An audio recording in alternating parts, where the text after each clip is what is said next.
Finally East Bengal তাদের golden ball উইনারকে ধরে রাখতে পারলো না আপকামিং সিজনের জন্য।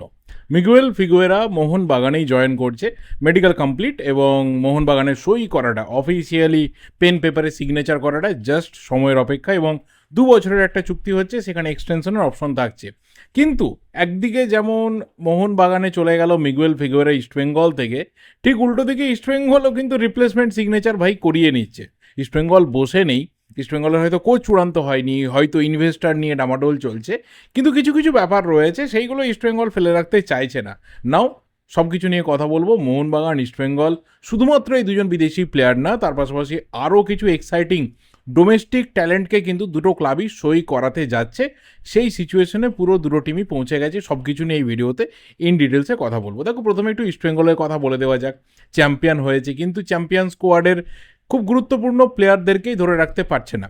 যে রিউমার আজ থেকে হয়তো 2 সপ্তাহ আগে বা 5 দিন আগেও বলা চলে, খুব ওয়াইল্ড লাগছিল, খুবই আনরিয়েলিস্টিক লাগছিল, সেটা কিন্তু আজকের দিনে দাঁড়িয়ে সত্যি হয়ে যাচ্ছে। তো এটা হচ্ছে ফ্যাক্টর, এবং এখানে কে কাকে দোষ দেবে, কে কার উপর দোষ চাপাবে, তার থেকেও বড় কথা যে ইস্টবেঙ্গল কেন তাদের বেস্ট প্লেয়ারদেরকে ধরে রাখতে পারে না, কেন তারা পরবর্তী সিজনে হয় টিম ছেড়ে দেয় অথবা অন্য কোনো টিমে গিয়ে তারা জয়েন করে, এটা নিয়ে একটা রিসার্চ হওয়া দরকার রয়েছে।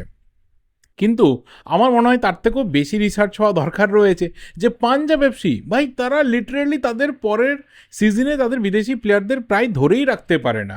এক্সাইটিং কিছু বিদেশি তারা আমাদের ইন্ডিয়ান সুপার লিগে নিয়ে এসেছে, কিন্তু কেউ জোর দিয়ে খুব বেশি বিদেশি প্লেয়ারের এই ইন্ডিয়ান সুপার লিগ এরাতে দেখাতে পারবে না যে তারা পরের সিজনে কন্টিনিউ করেছে, যারা এক্সাইটিং পারফরমেন্স তুলে ধরেছে। এই সিজনের দিকে তাকাও, অলরেডি সমীর জেলকোভিচকে মোহনবাগান সই করিয়ে নিয়েছে, আর আজকের রিপোর্ট হচ্ছে যে Dani Ramirez, the Spanish attacking midfielder, তাকে কিন্তু ইস্টবেঙ্গল সই করাতে যাচ্ছে।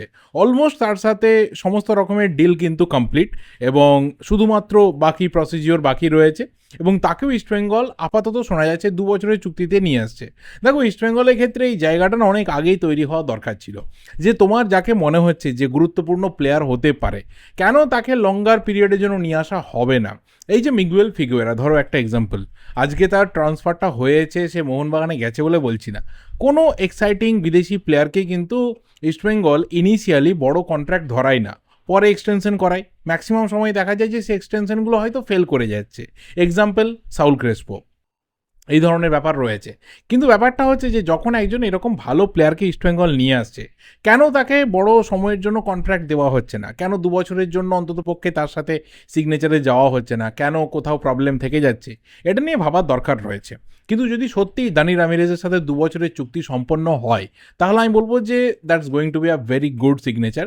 34 বছর বয়স, এবং ইন্ডিয়ান সুপার লিগে 2025-26 সিজনে এসে পাঞ্জাবের হয়ে তার যথেষ্ট ভালো পারফরমেন্স, গোল বলো, অ্যাসিস্ট বলো, মাঝমাঠের খেলাকে কন্ট্রোল বলো, সমীর জেলকোভিচের সাথে একটা অসাধারণ পার্টনারশিপ গড়েছিল।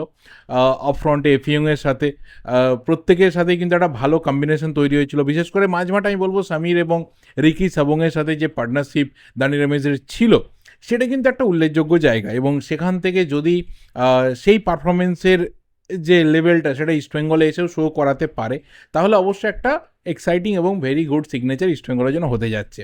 প্লেয়ারটার কেরিয়ার দেখলে দেখা যাবে তার ইউথ সিস্টেম কিন্তু রিয়াল মাদ্রিদের একাডেমি থেকে শুরু হয়েছিল, এবং তারপর স্পেনের বহু ক্লাবে খেলা, পোল্যান্ডে খেলা, সব কিছু কাটিয়ে ইন্ডিয়ান সুপার লিগে এই 2025-26 সিজনে এসেছিল। পাঞ্জাবের স্কাউটিং অলওয়েজ কিন্তু ভালো হয়, তার আরও একটা এক্সাম্পল এইবারের সিগনেচারগুলো, এবং সেই জায়গা থেকে দাঁড়িয়ে দানি রামিরেজ কিন্তু ইস্টবেঙ্গলের পথে। এবং এর পাশাপাশি ইস্টবেঙ্গল আরও একটা ভালো সিগনেচার করিয়েছে, সেটা হচ্ছে বরিস সিং, এবং ইস্টবেঙ্গলের একজন রাইট ব্যাক দরকার ছিল। কয়েকদিন আগে আমি একটা ভিডিওতে কথা বলেছিলাম যে কোন কোন রাইট ব্যাককে টার্গেট করা দরকার, বা একদমই টিপিক্যাল যদি রাইট ব্যাক আমার দরকার লাগে একটা টিমে, কোন প্লেয়াররা ফার্স্ট চয়েস হতে পারে, সেই জায়গাতে অবশ্যই বরিসের নামটা আমার ছিল না। কারণ বরিস লাস্ট অন্ততপক্ষে বিশেষ করে মানোলো রোকার কোচিংয়ে রাইট ব্যাকের থেকে অনেক বেশি করে রাইট উইঙ্গার হিসাবে ইউজড হয়েছে, ব্যাক জায়গাটা থেকে অনেকটা সরে গেছে। আমার মনে হয়েছিল যে ইস্টবেঙ্গল এমন একটা সিচুয়েশনে রয়েছে, একদমই ইন অ্যান্ড আউট একজন ফুল ব্যাক দরকার রয়েছে, কিন্তু বরিসের মতো একজন ইউটিলিটি ফুটবলারকে যে ইস্টবেঙ্গল ফাইনালি সই করাবে, কোথাও সেরকম কিন্তু আভাস ছিল না।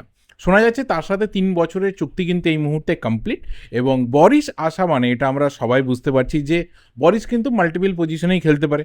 ওকে তুমি রাইট ব্যাকে খেলাও, তুমি 3 ব্যাক সিস্টেমে গিয়ে ওকে উইং ব্যাক খেলাও, ইভেন তুমি নর্মাল 4 ব্যাক সিস্টেমে গিয়ে একজন সাইড ব্যাকে রেখে তুমি ওকে উইঙ্গার করে দাও, হি ক্যান প্লে ইজিলি। এবং ওর ডেলিভারি, ওর স্পিড, ওর কন্ট্রোল, ওর গেমের সাথে প্রপার রিদিমে যাওয়া এবং ভাইটাল টাইমে অ্যাসিস্ট দেওয়া বা খুব ভাইটাল টাইমে গোল করা, আমরা জানি একটা কেরিয়ারের প্রাইম টাইম কিন্তু ও ইস্টবেঙ্গলের সাথে থাকবে, একটা ভালো স্কোয়াডের সাথে থাকবে। যদি এরপরেও ইস্টবেঙ্গল ম্যাক্সিমাম ইম্পর্টেন্ট প্লেয়ারদেরকে যেতে না দেয়, যদি তাদেরকে ধরে রাখতে সক্ষম হয়, যদি ইন্টারনাল সমস্ত রকমের ডিসপুটস মিটিয়ে প্লেয়ারদেরকে ধরে রাখতে পারে, তাহলে একটা খুবই ভালো স্কোয়াডের সাথে থাকবে। এশিয়ান কম্পিটিশনের আবারও এক্সপোজার পাবে, যেটা এর আগে ও এফসি গোয়ার হয়ে পেয়েছে। সেখানে আমার মনে হয় যে বরিসের থেকে কিন্তু অনেক বেস্ট ফুটবল, যেটা আমরা এখনো অবধি দেখিনি, সেটা হয়তো বেরিয়ে আসবে। এবং আমরা জানি মোহাম্মদ রাকিব কিন্তু লম্বা সময়ের জন্য মাঠের বাইরে থাকবে, তো সেই জায়গাতে দাঁড়িয়ে বরিস কিন্তু টিমের ভাইটাল একটা অপশন হতে যাচ্ছে। যেই কোচ আসুক না কেন, কোথাও বরিসের ওপর কিন্তু নির্ভর করতে হবে, কারণ আরও একজন যে ইয়াং রাইট ব্যাকের জন্য ইস্টবেঙ্গল মার্কেটে খুব স্ট্রংলি ছিল, এখন শোনা যাচ্ছে মোহনবাগান কিন্তু সেই ডিলকে হাইজ্যাক করতে যাচ্ছে।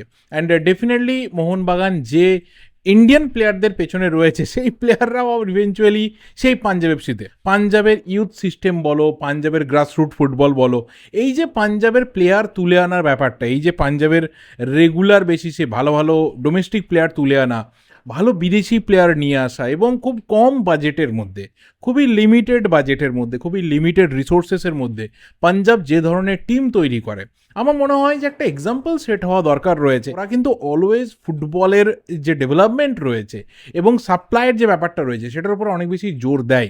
এবং সেখানেই দেখো গত বছর আমরা দেখেছিলাম যে মোহনবাগান কিন্তু অভিষেক টেকচাম সিংকে সই করিয়েছিল, অ্যান্ড সেটা কিন্তু প্রমাণ হয়েছে যে মোহনবাগান টিমে অভিষেকের সিগনেচারটা ঠিক কতটা ইম্পর্ট্যান্ট ছিল এবং কতটা তার যে কোথাও কন্ট্রিবিউশন, সেটাই 2025-26 সিজনে আমরা দেখতে পেয়েছি। এবং আবারও শোনা যাচ্ছে যে পাঞ্জাব থেকে বেশ কিছু প্লেয়ারকে টার্গেট করেছে মোহনবাগান, তার মধ্যে অন্যতম হচ্ছে এই লুংডিম, অর্থাৎ যাকে ইস্টবেঙ্গল বহুদিন ধরে ট্র্যাক করে রেখেছিল, প্রায় অ্যাডভান্স পজিশনে পৌঁছে গেছিলো তার সাথে কথা বলার জায়গা থেকে। সেখানে শোনা যাচ্ছে মোহনবাগান কিন্তু সেই ডিলের মধ্যে ঢুকেছে, আরও এক্সাইটিং অফার তার টেবিলে গিয়ে রিচ করেছে। কারণ একটা বিষয় তো পরিষ্কার যে আগামী দিনে Abhishek Tekcham Singh is going to be the left back of Mohun Bagan, এবং রাইট ব্যাক পজিশনে আগামী বছর অর্থাৎ 2027-এ কিন্তু আশিস রায়ের কন্ট্রাক্ট শেষ হয়ে যাচ্ছে, এবং আশিস রায় যে এজে গিয়ে পৌঁছে যাচ্ছে, তারপর তাকে নিয়ে আর বড় পরিকল্পনা থাকবে না।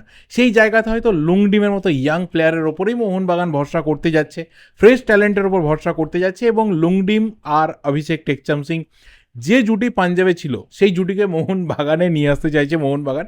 এবং তার পাশাপাশি আরও একজন exciting young centre back Pramvir Singh, যাকে নিয়ে দীর্ঘদিন ধরে মোহনবাগান কিন্তু টার্গেটে রেখেছে।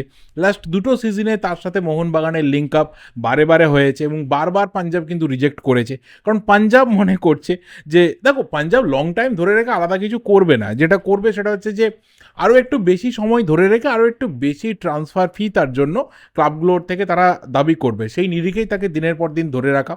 কিন্তু এমন একটা সিচুয়েশন তৈরি হচ্ছে, মানে মোহনবাগান দিনের পর দিন রিচ করছে, অফার বাড়ছে, সেখানে বোধহয় এই সিজনে প্রমবীর পাঞ্জাব থেকে বেরোবে যতটুকু মনে হচ্ছে, এবং যা আভাস পাওয়া যাচ্ছে, এবং সেটা তার ডেস্টিনেশন মোহনবাগানই হবে সেই সম্ভাবনাই থাকছে।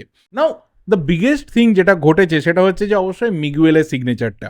দেখো মিগুয়েলের সিগনেচার ডেফিনেটলি মোহনবাগানকে অনেক বেশি স্ট্রং করে দিল। একবার যদি মাঝ মাঠের দিকে তাকায় মোহনবাগানের, তাহলে দেখবো সামির জেলকোভিচ এসেছে, তাহলে দেখবো যে ডেজান ড্রাজিচের মতো ইউটিলিটি ফুটবলার এসেছে, তাহলে দেখবো মিগুয়েল ফিগুয়েরা এসে গেল, এবং ইন্ডিয়ান প্লেয়ারদের মধ্যে আপুইয়া রয়েছে, অনিরুদ্ধ থাপা রয়েছে, সাহাল আব্দুল সামাদ রয়েছে। ভাই দ্য বেস্ট মিডফিল্ড সেকশন যেটা মোহনবাগানের ছিলই, সেটা আরও কয়েক গুণ বেড়ে গেল, মানে এটা একটা সুপিরিয়র জায়গাতে রিচ করলো। এই মিডফিল্ড কোনোভাবেই কিন্তু কোনো ম্যাচে টেম্পো লস করার মতো জায়গাতে নেই, অন্ততপক্ষে খাতায় কলমে।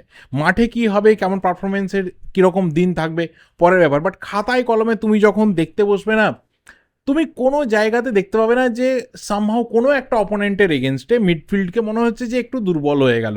এত অপশনস রয়েছে, যিনি কোচ হিসেবে আসুন না কেন, কোচের ব্যাপারটা একদম ফাইনালি বলে ভিডিওটা শেষ করব, যিনি কোচ হয়ে আসুন না কেন তার হাতে এত অপশনস থাকবে।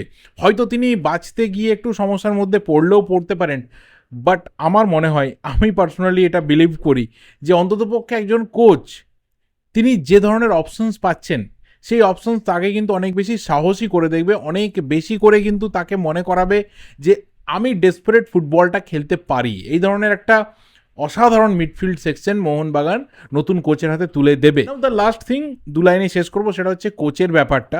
অ্যান্ড সেই জায়গাতে লাস্ট দুটো নাম অবশ্যই বারবার ধরে বলে আসছি, অনেকেই আমি দেখলাম কমেন্টও করেছে, পিটার ক্র্যাটকি অ্যান্ড প্যানাজিওটিস ডিম্পেরিস। এই দুজন কোচকে নিয়েই মোহনবাগান ফাইনাল স্টেজে রয়েছে। দুজনের মধ্যে যে কোনো একজনের ক্ষেত্রে হয়তো গ্রিন সিগন্যাল গিয়ে আলটিমেট আটকে যাবে, কার জন্য যাবে সেটা তো পরের ব্যাপার।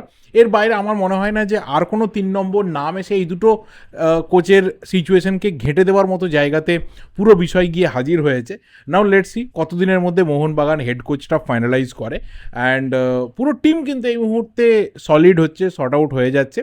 পুরোটা যখন কমপ্লিট হয়ে যাবে আরও ইন ডিটেলস আমরা কথা বলতে পারবো। নাও এই ভিডিওটা এই অবধি, এর থেকে বেশি আমার আর কিছু বলার নেই। ভিডিওটা ভালো লাগলে লাইক করো, শেয়ার করো, তোমাদের যা কিছু ওপিনিয়ন্স রয়েছে অবশ্যই কমেন্ট বক্সে জানাতে থাকো। টিল দেন, চ্যানেলে নতুন হলে অবশ্যই চ্যানেলটা সাবস্ক্রাইব করে বেল নোটিফিকেশন আইকনটা ক্লিক করে যেও। Thank you, good bye and good night.